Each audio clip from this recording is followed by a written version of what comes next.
오늘은 갈라디아서를 살펴보는 6번째 시간입니다. 자, 오늘도 본문 이전의 상황을 잠시 정리하겠습니다. 자, 사울이라고 하는 바리새파 유대교의 젊은 엘리트 검사 같은 사람이 있었습니다. 검사였는지 아닌지 모르지만 검사 같은 일을 하고 있었습니다. 그는 지금의 터키 땅에서 인민 생활하는 그 유대인 부모에게서 태어났습니다. 그곳에서 그리스어, 로마어, 스페인어, 히브리어, 그 시대의 국제 언어들에 아주 능통하게 교육을 받았고요. 또 그리스와 로마의 철학과 모든 학문에 능통한 엘리트로 성장했습니다. 그리고 유대교를 공부하기 위해서 본국으로 귀환하여 가말리엘이라고 하는 아주 유명한 율법 선생, 즉 옛날 우리나라로 말하면 태계 이황 또는 우암 송시열 그런 정도겠죠. 그 가말리엘에게서 유대교를 배웠습니다. 자, 바리새파 유대교는 각 사람이 자기의 율법 준수 공로로 하나님의 의롭다함을 받는다. 즉 율법 준수로 칭의를 얻는다라고 가르치는 이단 종교였습니다. 자, 바리새인들은 사람이 계속 율법을 지킴으로 얻은 구원을 또 계속 유지한다, 이렇게 가르쳤어요. 저는 지난주에 카나다의 개혁교회의 어떤 그 독일 사람 같았어요. 웨스 브레덴호라고 하는 신학자가 쓴 페더럴 비전이라고 하는 소논문을 보았는데요. 원문은 미국에서 절판되고 또 카나다에서는 팔고 있는데 카나다 밖으로 주문하는 통로가 없었어요. 그래서 찾다가 한국에 보니까 이게 번역하신 분이 있어서 봤어요. 그 속에 이런 내용이 있었습니다. 아주 제가 놀랐어요. 이런 내용이 있었는데 뭐냐 하면은, 바리새인들은 사람이 율법을 지킴으로 칭의를 얻는다고 가르쳤다. 하지만 우리는 복음적 위치를 고소한다. 칭의는 내가 율법을 지킴으로 얻는 것이 아니라 오직 그리스도께서 율법을 지키신 것에서 나온다. 자, 바리새인들을 비판해요. 왜? 우리 각 사람이 율법을 지켜서 칭의를 얻는다고 믿었으니까 바리새인들은 틀렸다, 이단이다 이거죠. 하지만 우리는 복음적 이치를 고수한다. 자, 우리는 복음적인 신앙을 가지고 있다, 이 뜻입니다. 그러면 이 복음적인 신앙이 뭐냐? 칭의는 우리 사람이 율법을 지켜서 얻는 것이 아니고 예수님이 대신 율법을 지키신 것으로부터 칭의가 나온다. 이게 복음적인 신앙이랍니다. 이게 개혁교회, 장로교회의 구원론입니다. 이것이 리폼드 카나디안 리폼드 처치의 신학자가, 카나다 개혁교회의 신학자가 쓴 글입니다. 율법을 지키는 것이 칭의와 관련된 것이라면 우리가 그래도 최선을 다해야 되지 않아요? 왜 처음부터 예수님에게 다 맡깁니까? 하다 못하는 부분을 예수님에게 하라고 해야지, 처음부터 우리는 안 하고 예수님이 다 하게 한다. 아니, 그리고 율법을 지키는 것이 칭의와 관련이 되어 있다면 바리새인들을 왜 그렇게 우리가 비판하고 욕을 해야 됩니까? 오히려 그 자세를 본받아야 되죠. 우리가 그 율법을 지켜서 칭의를 얻는다고 하니 그들처럼 율법에 열심히 있는 사람들이 어디 있었어요? 우리가 그 자세는 배워야지요. 저는 지금까지 그리스도의 능동적 순종 교리가 감히 예수님에게 율법 준수의 명예를 씌우는 악독한 사상이라고 자주 비판했는데, 그렇게 비판할 때는 제가 이런 글을 안 본 상태에서 비판을 했습니다. 그런데 노골적으로 개혁주의 교회의 카나다의 신학자가 바리새파는 사람에게 칭의를 위한 율법 준수를 요구했었으므로 잘못이고 우리는 복음적으로 믿는다. 우리가 믿는 복음적인 신앙은 뭐냐? 우리가 한 게 아니고 예수 그리스도의 율법 준수에서 우리의 칭의가 나온다. 논문에서 이렇게 말을 하는 거예요. 이런 것을 개혁교회라고 한다면 개혁교회는 그런 바리새교회에다가 예수님을 갖다가 붙인 거 아닙니까? 바리새교회가 틀리지 않았잖아요. 그러면은 바리새주의자들이 틀린 것은 자기들 힘으로만 지키려고 하고 완전히 율법을 지키신 예수님을 거부한 거, 그게 잘못이라고 이제 바뀌어야 되잖아요. 네. 믿음과 율법 준수를 함께 해야 한다고 주장했던 갈라디아에 들어온 이단을 정죄한 사도 바울도 잘못한 것이고, 그렇게 되면은 믿음과 행위로 완전한 구원을 얻는다고 가르친 로마 교회도 잘못되었다고 할 수가 없어요. 그렇다면은. 그러니까 로마 교회에 대해서 대항한 칼빈과 루터를 너무 존경하지 말고 이제 좀 태도를 바꿔야 되는 겁니다. 이 사상이 맞다면은. 성경은 뭐라고 합니까? 성경이 무엇을 말하느뇨? 아브라함이 하나님을 믿음에 이것이 저에게 의로 여기신 바 되었느니라. 아브라함이 하나님을 믿어서 의롭다 하심을 얻었습니다. 그때는 율법이란 것도 없었습니다. 그때는 아브라함이 독자 이삭을 죽여 하나님께 번제를 드리려고 하는 그런 특별한 행동을 하기도 전입니다. 칭의를 얻고 아들을 그 다음에 보고 그 아들이 한 16살 되었을 때 번제 사건이 있었습니다. 하나님께서 택하신 자를 부르시어 자기를 믿게 하심으로 의롭다함을 얻습니다. 그러니까 아브라함이 얻은 그 칭의가 신구약을 관통하는 칭의 신학입니다. 사도 바울이 로마서에서 신구약을 관통하는 기독교의 칭의의 진리를 말할 때 이 말을 했어요. 성경이 무엇을 말하느뇨? 아브라함이 하나님을 믿음에 이것이 저에게 의로 여겨진 바 되었느니라. 로마서 4장 3절. 하나님의 택하심을 받은 사람이 하나님의 부르심을 받아 하나님을 믿는 것이 곧 의롭다 하심을 얻는 것입니다. 이것이 신구약의 칭의의 원리입니다. 칭의를 얻는 것, 하나님의 의롭다 하심을 얻는 것과 인간의 노력은 아무 관련이 없습니다. 그런즉 원하는 자로 말미암음도 아니요, 다른 박질을 하는 자로 말미암음도 아니요, 오직 긍휼히 여기시는 하나님으로 말미암음이니라. 로마서 9장 16절. 의롭다 하심을 얻는 것은 부지런히 노력하는 것과 상관이 없고 부지런히 애쓰는 것과 상관이 없고 오직 하나님이 불쌍히 여겨주시는 것과 것하고만 관련이 있다는 것입니다. 그러니까 하나님 앞에서 칭의를 얻으려고 사람이 노력하는 모든 것은 헛된 일입니다. 의롭다 하심, 즉 하나님 앞에서 하나님과 더불어 영원히 살 자격은 사람의 자질이나 노력과는 아무런 관련이 없고 오직 하나님이 긍휼히 여겨주시고 택하시는 것, 그것하고만 상관이 있습니다. 대체 왜 바리새인들이 그렇게 애썼던 율법 준수의 명예가 갑자기 예수님에게로 이동이 되었습니까? 바리새인들은 못된 이단이라고 하면서 예수님에게 율법 준시를 씌우는 사상은 왜 이렇게 존경을 합니까? 우리가 죽었을 때, 아담 안에서 죽었을 때 우리를 살리는 의가 되어주시기 위하여 창조주 하나님이 자기의 의를 그대로 가지고 있는 사람을 우리에게 보냈습니다. 하나님으로서 사람이 되신, 우리의 의가 되시기 위하여 하나님으로서 사람이 되신 예수 그리스도에게는 처음부터 우리를 의롭게 만들 수 있는 의가 넘쳤습니다. 그분이 무슨 율법을 지키고 말고 할 것이 없습니다. 자기를 대신 희생하여 우리의 죄를 사하셨고 하나님의 의로 충만한 자기를 우리에게 성령 안에서 연합시킴으로 우리도 자기와 같은 하나님의 의가 되게 만들었습니다. 그것이 우리의 칭입니다.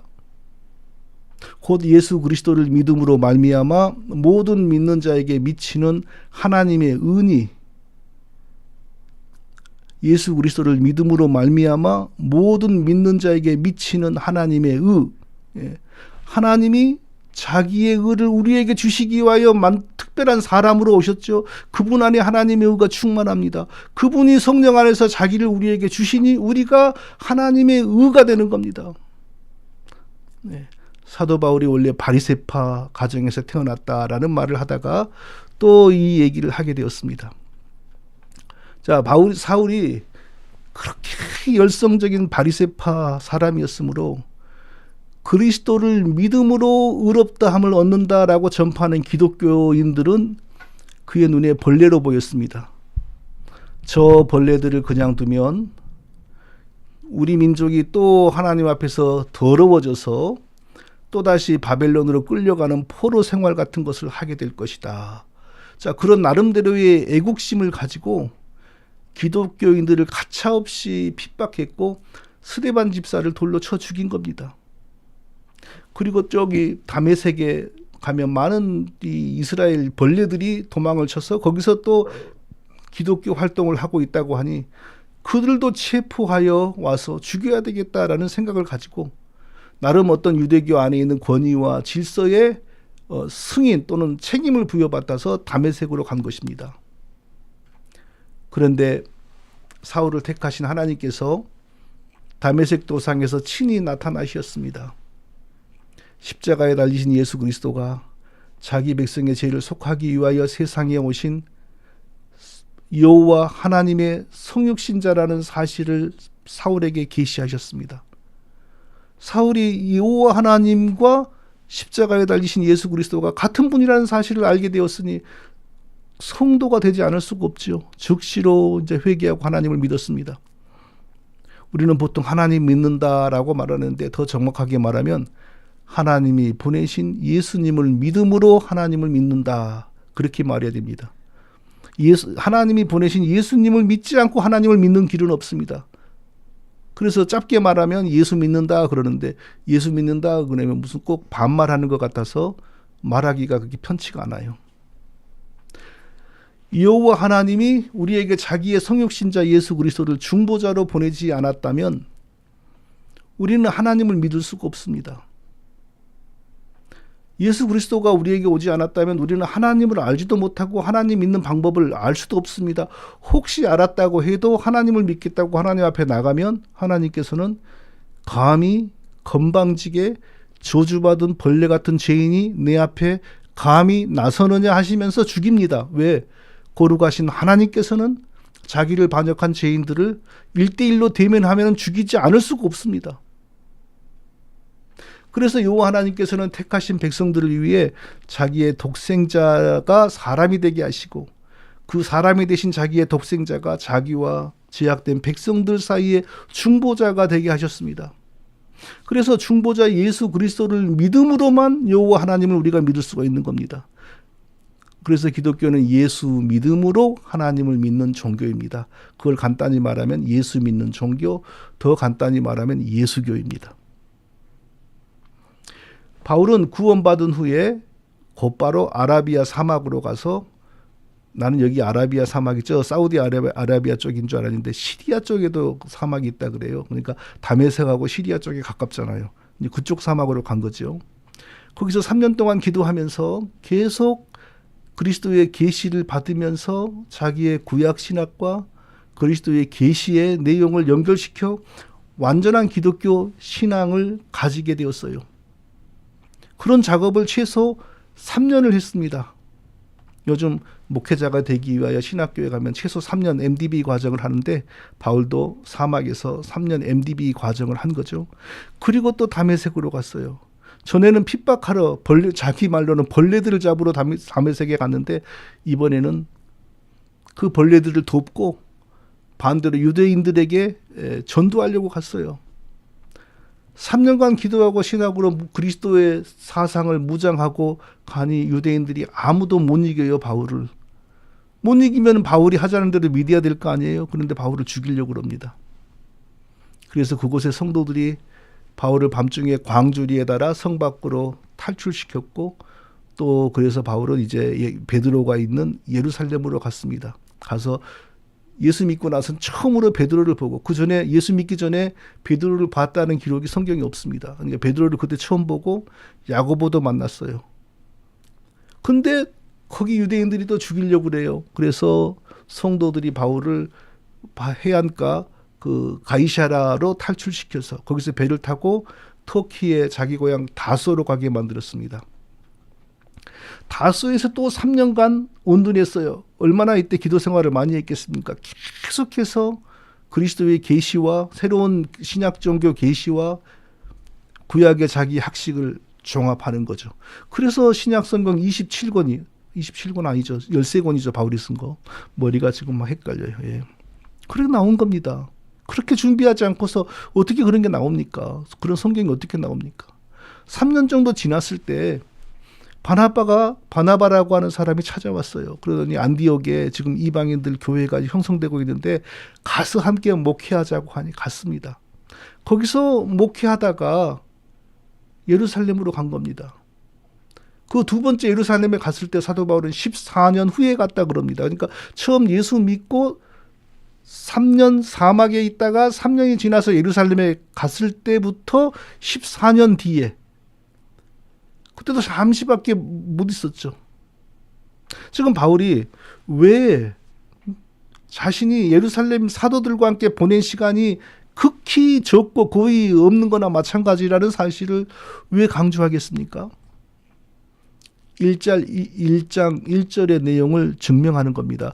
사람들에게서 난 것도 아니요, 사람으로 말미암은 것도 아니요, 오직 예수 그리스도와 죽은 자 가운데서 그리스도를 살리신 하나님 아버지로 말미암아 사도된 바울은 이 내용을 지금 증명하는 겁니다.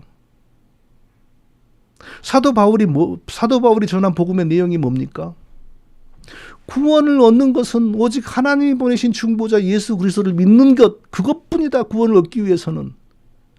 율법을 지키는 것과 구원을 얻는 것은 조금도 관련이 없다. 이게 사도 바울의 복음입니다. 그런데 이 복음을 무너뜨리기 위해서 바리새파 이단들이 어떤 야비한 시비를 만들었습니까?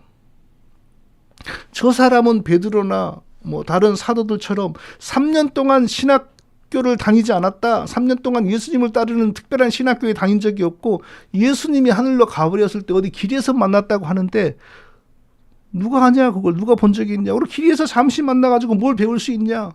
저 사람이 저렇게 율법을 멸시하는 것은 저 사람이 배운 게 없어서 저런다.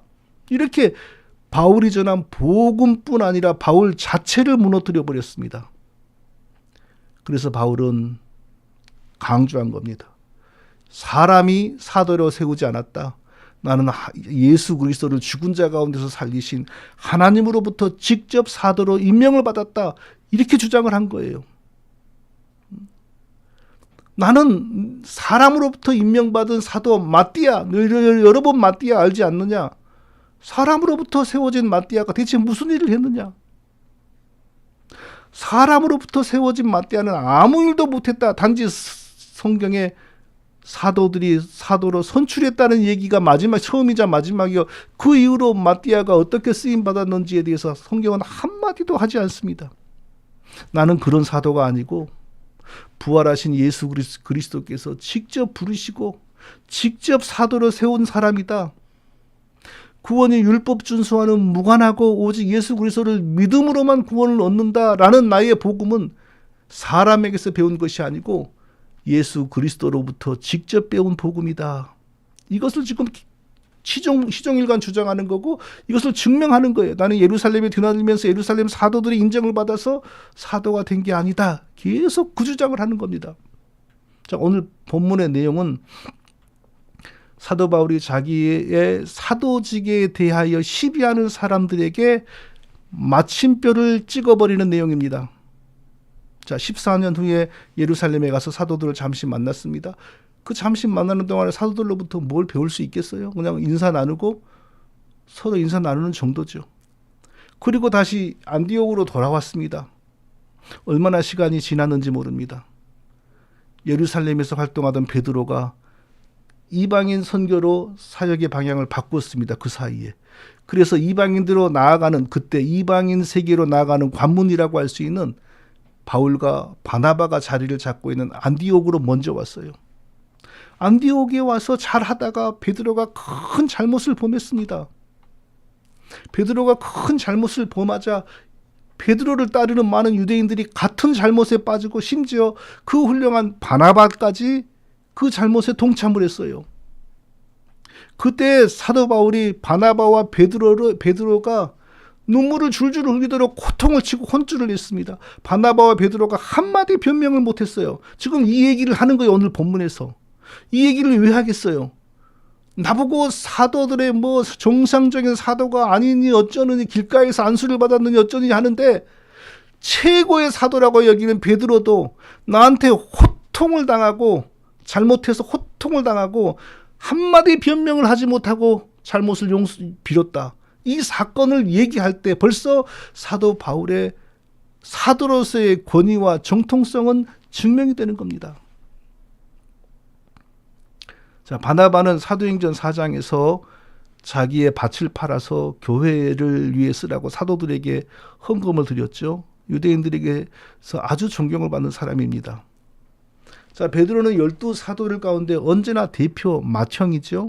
그러니까 유대 그리스도인들 세계에서 아주 대표적인 두 사람이 신빙이죠. 세상 말로 신빙 사도 바울에게 혼쭐이 났다는 이야기는, 이 사건은 다시 말하면 이제 기독교 세계에서 신학적 리더십은 완전히 사도 바울이 가지게 되었다라는 사실을 증명하는 거예요. 그런데 뭐 이 사도가 가짜니 진짜니 안수를 제대로 받았는지 못 받았는지 이런 시비가 더 이상 통할 수가 있겠어요? 그런 의미가 있는 게 바로 오늘 본문의 기사 내용입니다. 자, 이것을 기억하면서 오늘 본문을 살펴보고 몇 가지를 정리하고 마치도록 하겠습니다. 첫째, 예수 그리스도의 복음에 인간의 혈통, 지연, 학연 등을 결부시키는 위험성을 우리는 늘 조심해야 한다는 것입니다. 자, 오늘 본문에서 사도 바울이 목숨 걸고 싸웠던 바리새주의 이단 사상, 다시 말하면 그리스도를 믿으면서 동시에 할례와 모든 율법을 지켜야 한다라고 주장하는 그 이단들의 세력, 그 배후에 누가 있었는지 알 수가 있습니다. 12절을 보겠습니다. 야고보에게서 온 어떤 이들이 이르기 전에 게바가 이방인들과 함께 먹다가 저희가 오매 그가 할례자들을 두려워하여 떠나 물러가매. 자, 그 이단들이 어디서 왔다고 합니까?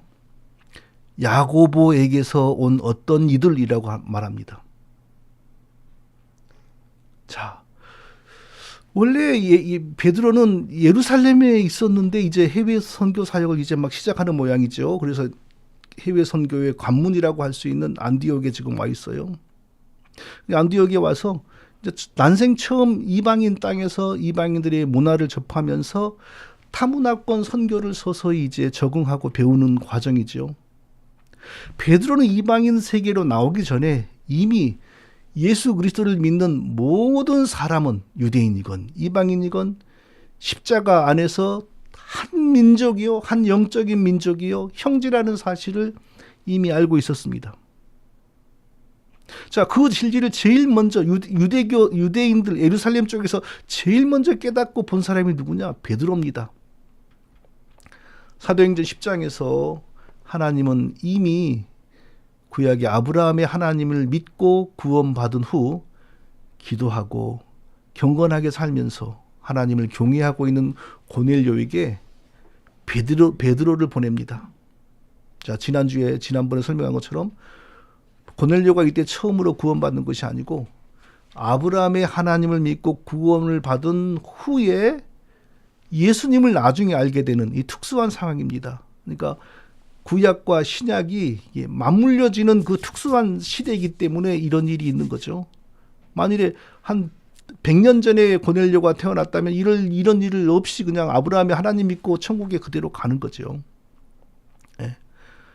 베드로가 이미 구원받은 고넬료에게 가서 예수님의 십자가와 부활에 대해서 설명하자 성령의 역사로 고넬료가 다 알아듣는 거예요. 네.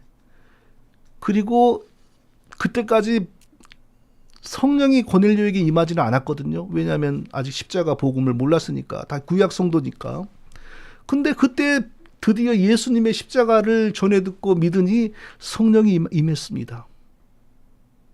하나님께서 그 장면을 유대인의 대표인 베드로가 보게 한 이유가 있습니다. 그것은 뭐냐? 앞으로 예수 믿는 이방인들을 절대 차별하면 안 된다. 다 같이 성령 받은 하나님의 백성들이다.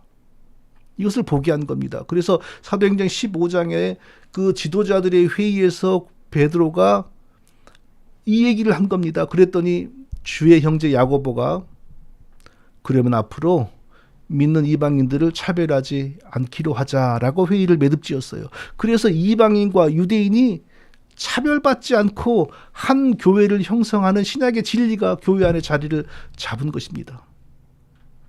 누구보다도 이 사실을 잘 알죠, 베드로가. 그러니까 이방인과 교제하고 한 상에서 먹고 같이 성찬을 나누는 것이 베드로에게는 전혀 이상한 일이 아니었어요. 진실로 이방인들을 형제라고 믿었습니다. 그런데 어느 날 예루살렘에 야고보의 사람들이 온다는 말을 듣고, 여기 야고보가 중요합니다. 야고보의 사람들이 온다는 말을 듣고 갑자기 안색이 변했습니다. 도망을 가버렸어요. 그리고 다시 이방인들하고 먹지를 않는 거예요.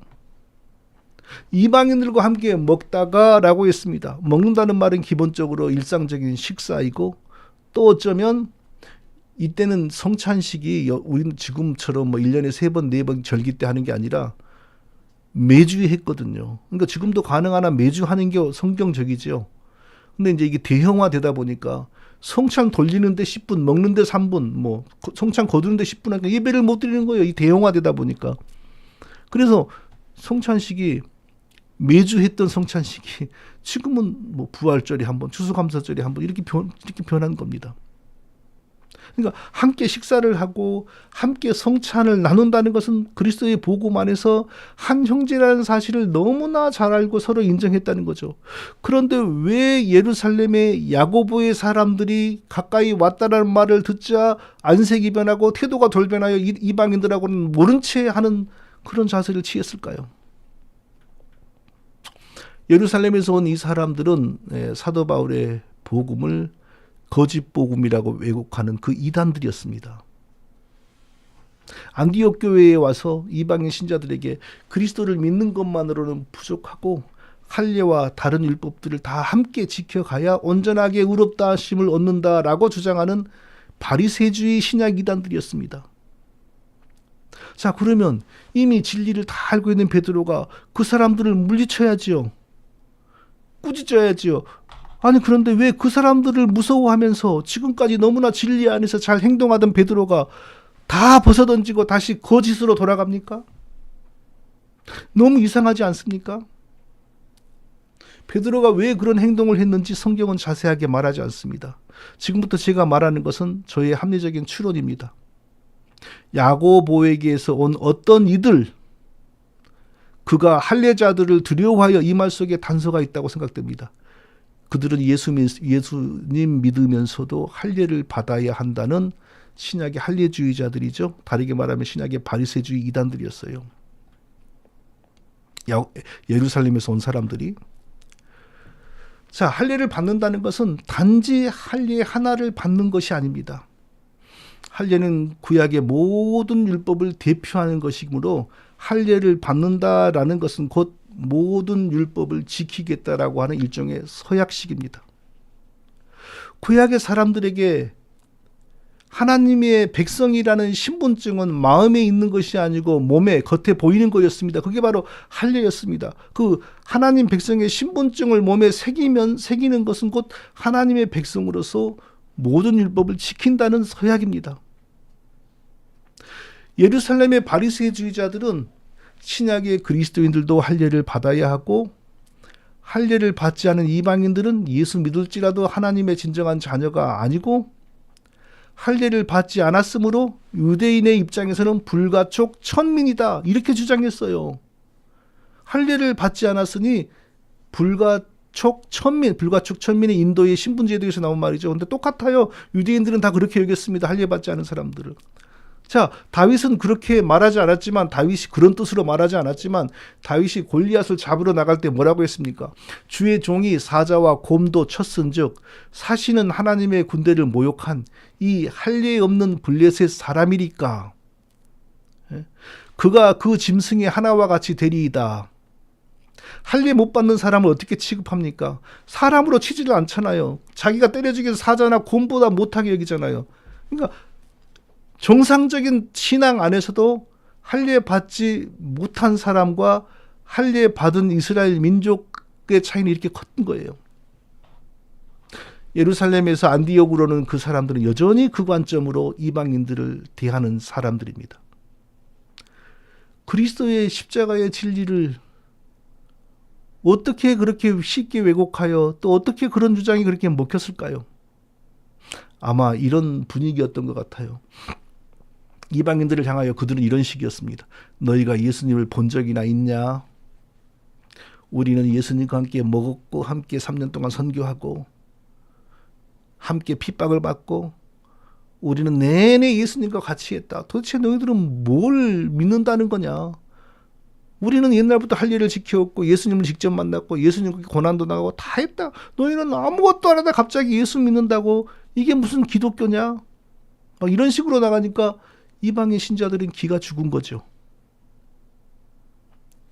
야고보에게서 온 어떤 이들, 이 말 속에 더 중요한 단서가 있는 것 같습니다. 이 신약의 할례주의 이단들의 중심에 예수님의 형제 야고보가 있다는 것입니다. 저는 믿어지지가 않습니다. 설마 예수님의 동생 야고보서를 기록한 야고보가 신약의 이 할례주의 이단의 배후인물 또는 중심인물 믿어지지가 않습니다. 이건 뭐가 어떻게 꼬였는지 저는 모르겠어요. 현재로서는. 어찌되었건 분명하게 성경은 야고보에게서 온 어떤 이들 이렇게 말을 하고 있어요. 이들이 야고보의 이름을 사칭하는 건지 야고보도 자신의 의지는 그런 것이 아닌데 이들의 세력을 이기지 못하여 떠밀리고 있는 건지 아니면 어쩔 수 없이 그냥 이들이 원하는 대로 대장 노릇을 하고 있는 건지 모르겠어요. 그러나 분명한 것은 사도 바울의 진정한 복음을 대적하고 왜곡하는 이 이단 율법주의자들이 야고보의 이름을 등에 업고 있다는 것은 분명한 사실입니다. 지금 제가 또 말하는 이것도 저희 합리적인 추측입니다. 아마 베드로는 예루살렘에 있을 때 아니면 야고보를 이용하는 이 이단 무리들로 인하여 매우 힘들었던 것 같습니다.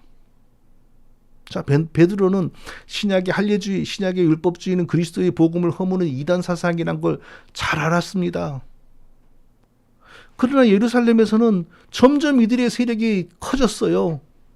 그건 사실입니다. 추측이 아니라. 베드로의 영적인 권위로도 물리치지 못할 지경으로 그들의 세력이 세졌어요. 그렇지 않다면 이미 십자가의 진리를 잘 알고서 이방인 땅에 와서 이방인들과 함께 성찬을 나누고 이방인들과 함께 식사의 교제를 나누며 잘했던 베드로가 갑자기 그들이 온다는 말을 듣고 위선을 부리면서 아무 이방인들을 상대하지 않은 것처럼 태도를 바꾸는 이유를 우리가 추측을 할 수가 없습니다. 설명을 할 수가 없습니다. 예루살렘에서 그런 바리새주의 신종 기독교 바리새주의가 너무 강해지니까 힘들어서 예루살렘을 떠났는지 제가 속단하는 건 아니고요. 그랬는지 아니면 베드로는 주의 인도하심을 따라 이제 이방인 선교를 나오려고 했는데 그때 예루살렘의 상황이 그렇게 되어 갔는지 정확하게 알 수가 없어요. 분명한 사실은 최고의 사도인 베드로가 그들을 무서워했다는 겁니다. 아니 최고의 사도, 모든 사도들 중에서 마청 노릇을 하는 최고의 사도가 무서워할 정도면 그들의 존재는 뭡니까? 그리고 그들 위에 야고보라고 하는 예수님의 동생의 이름이 올라가 있다는 건 이건 뭘 의미하는 겁니까? 이래서 베드로는 사도 바울을 못 따라간다는 겁니다. 사도 바울이 예루살렘에 있었다면 끝장을 냈습니다. 분명히 끝장을 냈습니다. 그리스도의 십자가 안에서 구약의 모든 율법이 철폐되었고 이방인과 유대인 사이의 구별도 완전히 무너졌다라는 진리를 어떻게 해서든지 사도 바울은 바르게 세웠을 겁니다. 그런데 베드로는 못하잖아요. 밀려났는지 아니면 자의로 왔는지 지금 떠나왔잖아요. 떠나왔는데 그들이 가까이 온다 그러니까 무서워서 벌벌 떨지 않습니까? 대체 왜 베드로는 그렇게 무서워했을까요? 야고보에게서 온 어떤 이들이라는 말 속에 답이 있어 보입니다. 예수님과 한 어머니에게서 태어나고 예수님과 함께 30년 동안 먹고 자고 같이 살았다는 야고보의 그 육체적 조건이 예루살렘 안에서도 또 다른 사람들을 압도한 겁니다. 사실 예수님의 육체 형제들은 예수님 살아계실 때 예수님 믿지도 않았어요. 성경을 보면 예수님의 동생들이 예수님 믿는 최초의 흔적은 마가의 다락방입니다. 예수님이 십자가에 달렸을 때 예수님 어머니와 이모는 십자가 밑에서 울고 있어서도 동생들은 없었어요.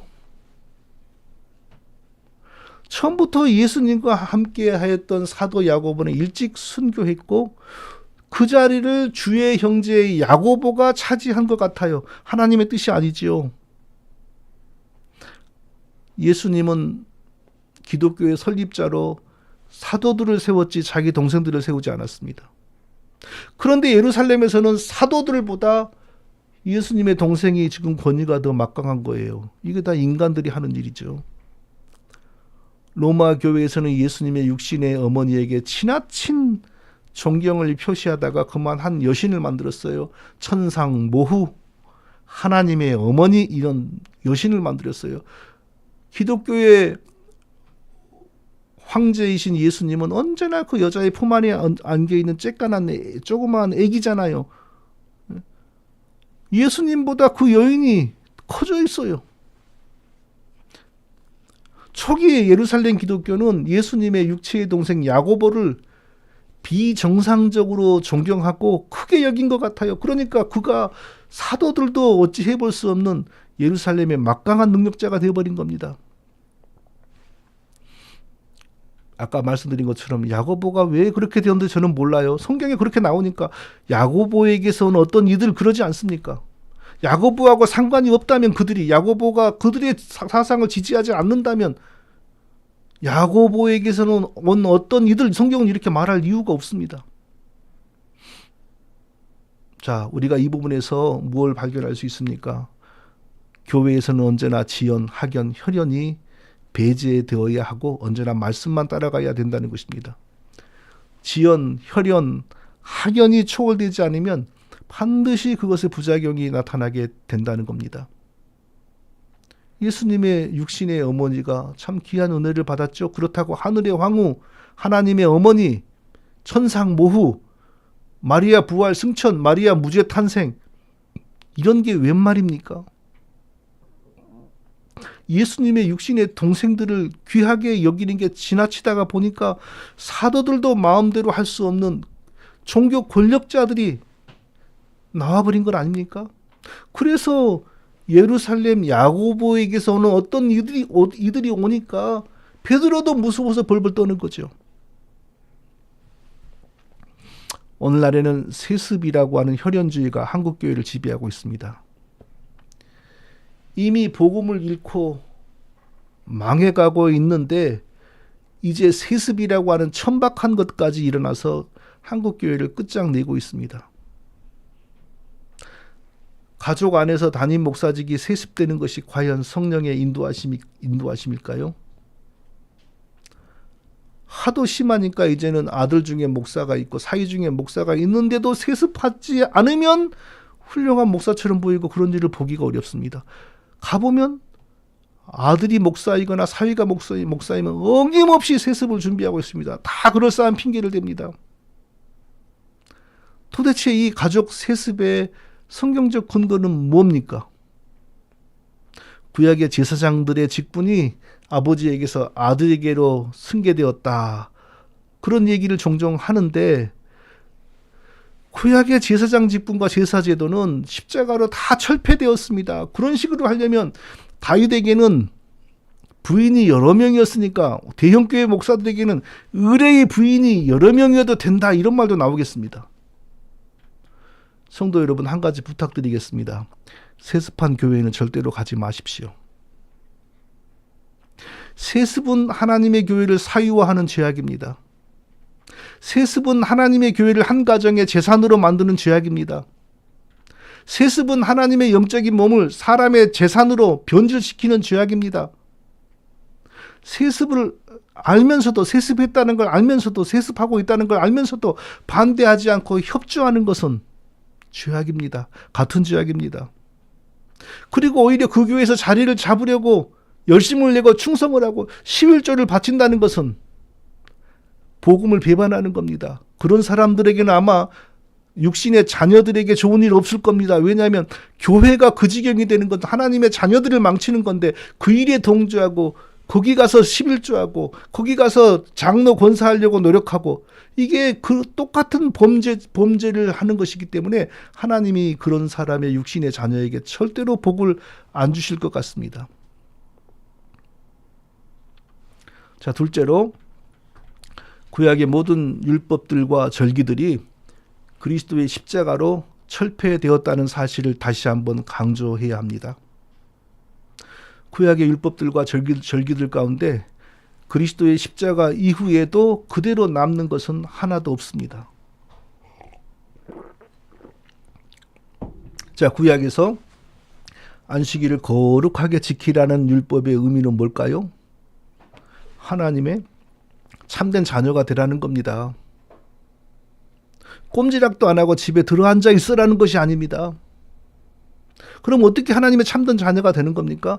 예수 믿고 죄 용서받고 하나님의 자녀가 되어 하나님과 동거하고 하나님을 기쁘시게 하는 삶을 사는 게 바로 안식일의 정신과 의미의 성취이죠.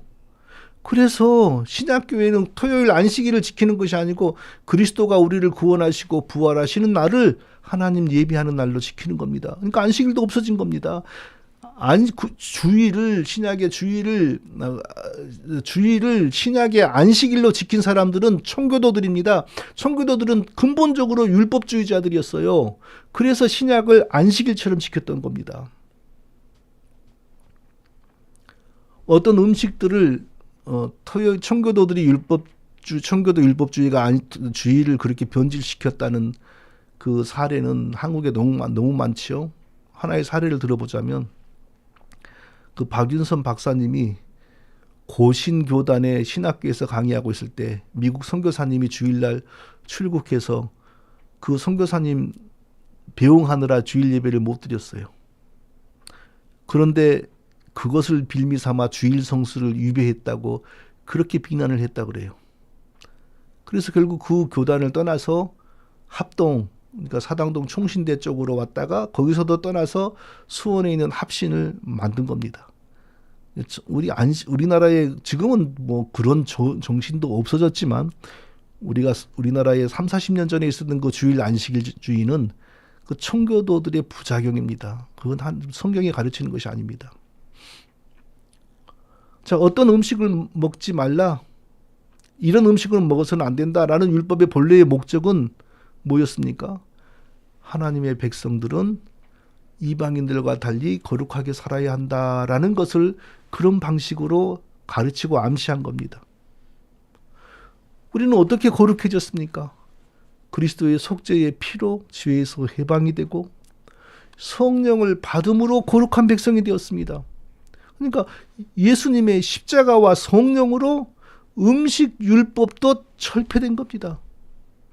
지금은 음식 율법이 종교적인 문제가 아니고 개인의 체질의 문제예요. 그러니까 자기 체질과 맞으면 오징어, 낙지, 문어, 명태, 대구, 꼴뚜기 다 먹습니다. 특히 돼지를 부정하다면서 특히 금기했죠. 구약에서는. 그것도 뭐예요? 하나님 백성은 거룩해져야 한다. 거룩함을 추구해야 된다. 이겁니다. 그럼 어떻게 우리가 거룩해집니까? 그리스도의 피로 우리가 죄 씻음 받음으로 거룩해진 거죠. 십자가로 구원받고 성령 받은 사람에게는 돼지고기가 먹느냐 마느냐는 종교적인 문제가 아니라 그 사람의 체질의 문제입니다. 예수님을 진실로 믿는 사람은 돼지, 닭, 타조 모든 고기 자기의 건강에 유익하면 먹고 건강하고 자기 체질과 안 맞으면 안 먹습니다. 개고기도 마찬가지죠. 저는 미국에 살면서 개를 가족으로 여기는 문화에 이제 아주 이 문화에 학습이 되어가지고 더 이상 개고기를 못 먹겠습니다. 예전에 제가 한국에 있을 때는 개를 좋아하면서도 학대하고 그렇게 나를 좋아하는 개들을 개장수에게 팔아서 용돈을 챙기기도 하고 한두 번 그랬어요. 근데 지금 생각하면 얼마나 제가 후회가 되는지 몰라요.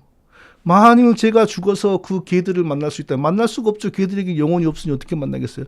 그 개들을 지금도 생각나는 개가 몇 마리 있어요. 진짜 미안하다고 내가 빌고 싶어요. 오해하지 마세요. 제가 개들에게 영혼이 있다라고 여기는 건 전혀 아닙니다. 모든 짐승의 피를 특별하게 여기고 함부로 먹지 말라. 피를 그대로 마시는 자는 죽인다. 이 율법, 그건 뭐예요? 장차 그리스도의 피로 구원받을 그 거룩한 영역을 특별하게 남겨두는 거예요. 그리스도가 피 흘리심으로 우리의 죄를 사하고 우리를 구원하시고 난 이후에는 더 이상 피에 대한 음식 율법이 없습니다. 자기 체질에 맞으면 먹는 거죠. 사슴피 좋다면 먹는 건데 알고 보니 사슴피 속에는 그렇게 균이 많답니다. 뱀의 피는 더 말할 것도 없고요. 그래서 안 먹는 거죠. 구약에서 하나님 백성의 표시는 할례를 받는 거죠. 몸에다가. 신약에서는 십자가로 구원받고 성령을 받은 것이 하나님 백성의 인치심입니다. 그러니까 더 이상 구약의 방식으로 몸에 하나님 백성의 신분증을 만들 필요가 없죠. 이제 할례는 그 사람의 위생의 문제죠.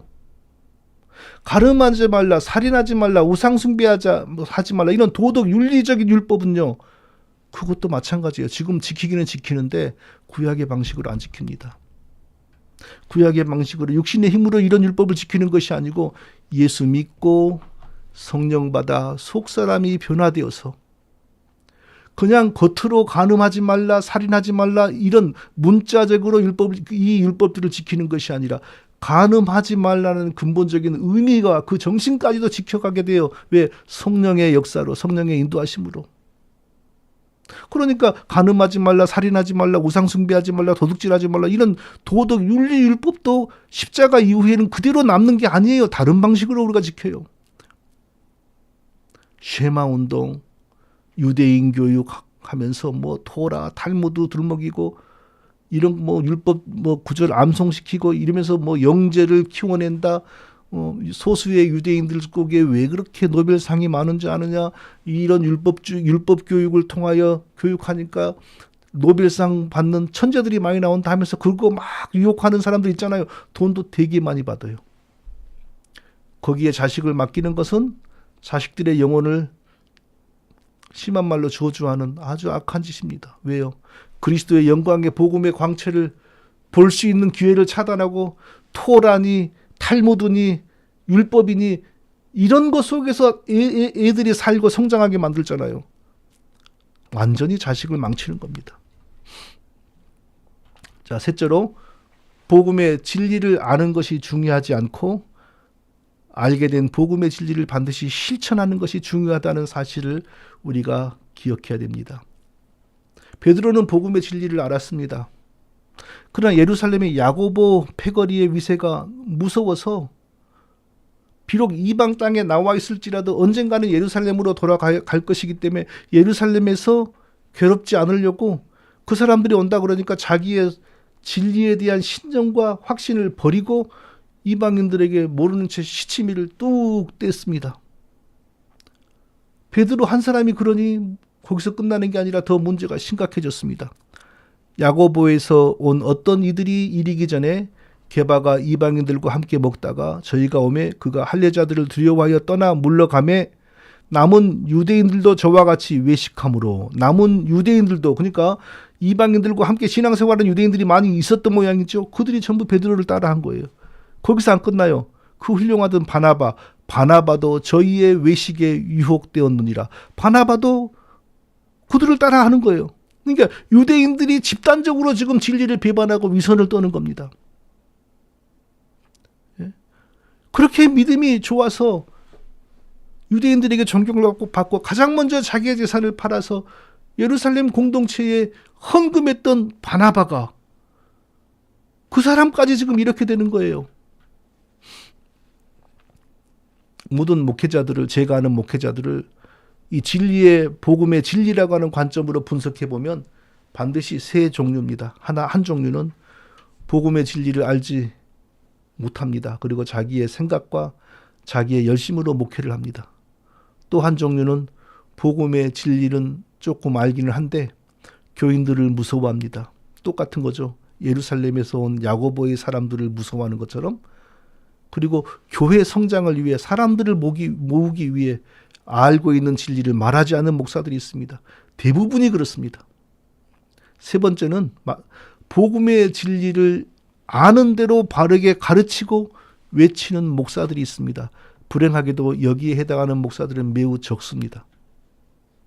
그런데 성도들의 영혼을 살리고 하나님 나라에 도움이 되는 목사는 오직 세 번째, 복음의 진리를 알고 바르게 가르치는 그런 목사들 뿐입니다. 나머지는 전부 자기의 인생을 위해서, 자기의 성공을 위해서 목회하고 있습니다. 제가 바른믿음 사역을 하면서 넘어서기 가장 어려웠던 고비가 하나 있었는데, 그게 뭐냐 하면요, 성경의 방언이 무엇이고 오늘날의 방언의 정체는 무엇인지를 깨닫고 외치는 것이었습니다. 제가 그 일을 시작하려고 할 때 그것만은 하지 마라, 그러면 너 앞길이 어려워지고 후원자들이 끊긴다, 막 그랬어요, 주변에서. 저도 처음에는 방언을 과하게 하는 것이 잘못이고 무분별하게 하는 것이 잘못이지, 오늘날의 방언 그 자체가 거짓이라는 것을 몰랐습니다. 그래서 오늘날의 이 방언을 부정한다는 것은 상상도 못할 일이었습니다.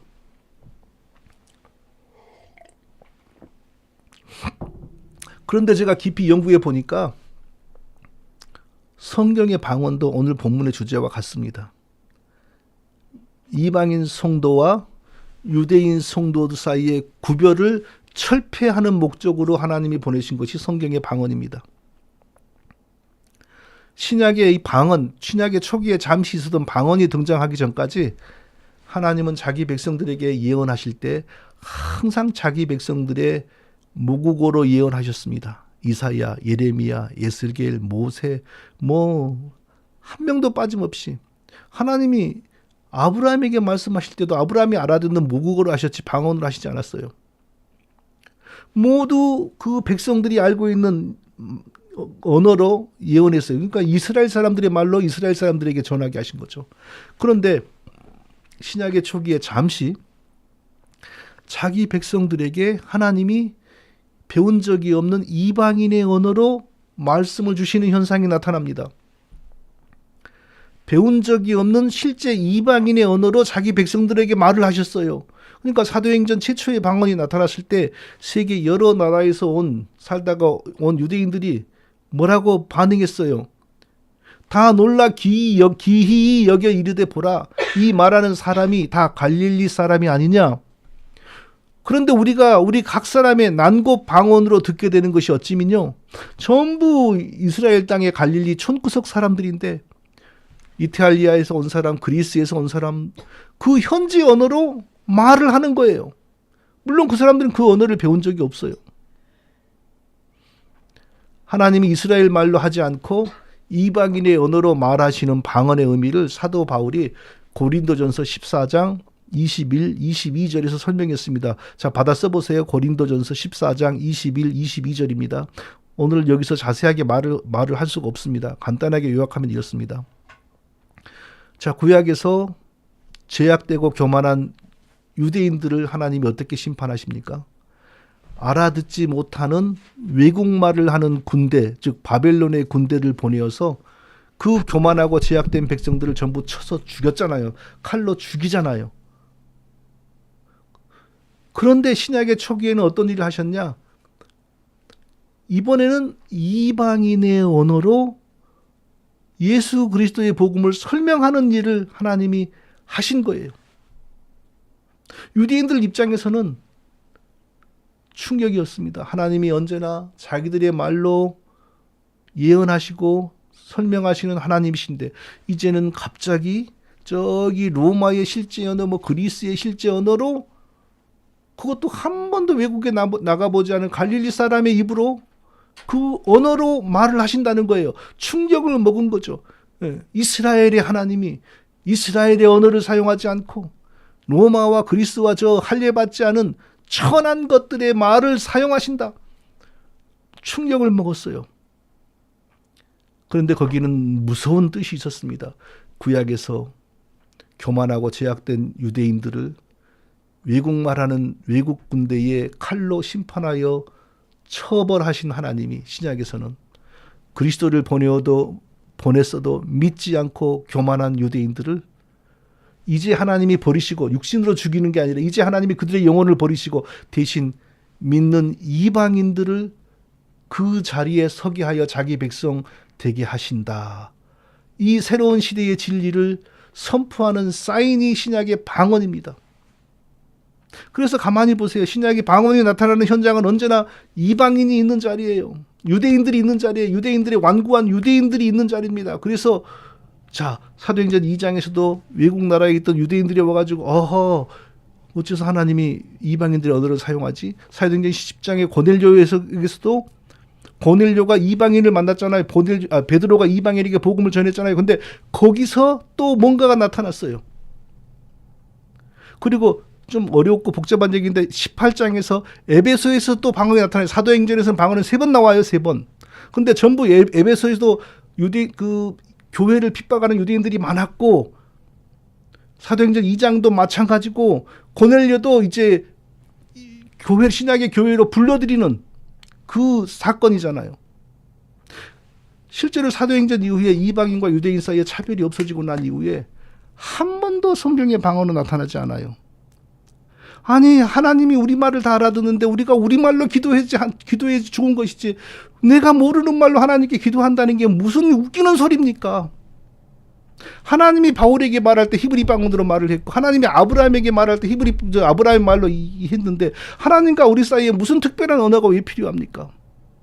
그러니까 이방인과 유대인이 하나가 되어 신약 교회가 형성된다는 진리가 세워지고 난 이후에 한 번도 방언한 사람이 없어요. 그래서 제가 순복음교회 목회자들이 있는 자리에서 여러분들 사도행전 이후에 방언을 했다는 사람이 한 명이라도 있으면 찾아오세요. 그러면 제가 목사직을 내려놓겠습니다. 라고 해도 도전하는 사람이 없는 겁니다. 1900년대 초부터 나타난 지금의 방언은 미국 이단들의 방언입니다.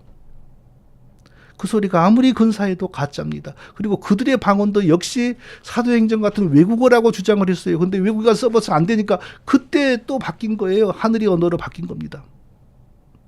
제가 이 진리를 외치는데 엄두가 나지 않았어요. 마치 거대한 바위를 깨트려 보겠다고 하나의 작은 정을 들고 덤비는 기분이었어요. 그런데 놀랍게도 막 외쳤어요. 되건 안 되건 외치고 글로 썼어요. 그랬더니 하나님이 준비하신 동역자들이 저에게 붙는 겁니다. 같이 하게 되고. 그리고 막 힘써서 싸우니요. 지금 봐보세요. 10년 전에 비해서, 7년 전, 5년 전에 비해서 누가 감히 오늘날의 방언이 신령한 하늘의 언어고, 이 방언을 해야만 성령의 세계를 안다는 말을 감히 누가 합니까? 이제는 못합니다. 오늘도 우연히 보니까 제 방언에 대한 그 영상 밑에 어떤 여자분이가 이처럼 담대하게 방언을 핍박하시는 당신이라 그랬나 뭐라 그랬나, 방언을 받아서 방언을 열심히 전도하는 전도자가 되기를 기도합니다. 그랬던가? 그런 소리를 넣었더라고요. 백날을 기도해보라 그래요. 그런 일이 벌어지나. 사랑하는 성도 여러분, 기억하십시오. 복음의 진리를 알게 되면 즉시 실천해야 됩니다. 복음의 진리를 알게 되는 사람에게는 가르치고 외쳐야 될 사명이 있습니다. 그것을 외면하고 목회하는 사람은 심판에 처해질 것입니다. 그것을 외면하고 교회 다니는 성도님들에게도 책망이 있을 겁니다. 베드로는 복음의 진리를 알면서도 사람이 무서워서 행동하지 않았어요. 그래서 자기와 같은 위선을 범하는 더 많은 사람들이 나타나게 만들었어요. 그러니까 신빙 사도 바울에게 혼쭐이 나는 거죠. 그래서 이후에 모든 신학적인 리더십은 베드로에게 있는 게 아니고 사도 바울에게 있게 되는 겁니다. 우리도 마찬가지입니다. 어려워도 복음의 진리를 알면 외치고 행동해야 됩니다. 그러면 하나님이 역사하십니다. 역사하시기만 하는 게 아니라 복을 주십니다. 분명히 복을 주십니다. 우리 시대에 복을 주시고 우리 자녀들 시대에 복을 주십니다. 사랑하는 성도 여러분, 저와 우리 모두가 사도 바울처럼 복음의 진리를 확실하게 붙들고, 또한 나만 붙드는 것이 아니라 바르게 전파하고 외쳐서 하나님의 복을 대대로 누리는 우리 모두가 되시기를 예수님의 이름으로 축원드립니다. 거룩하신 아버지 하나님, 베드로가 사람이 무서워서 복음의 진리 앞에 정직하지 못한 것이 우리의 문제가 아닌지 생각해 봅니다. 많은 목회자들이, 성도들이 무서워서 교회 성장이 우상이 되어서 복음의 진리를 알려고도 하지 않고 가르치려고 하지도 않고, 또 알더라도 입을 다물고 있습니다. 그래야 시대가 점점 어두워지고 있는데, 아버지 하나님, 저와 우리 모든 성도님들은 진리로 무장이 되어 진리를 알게 되면 힘껏 두려움 없이 외쳐서 복음이 바르게 서고 교회가 바르게 서고 또한 우리도 하나님의 복을 영원히 누리게 되게 하여 주옵소서. 감사드리며 예수님의 이름으로 기도합니다. 아멘.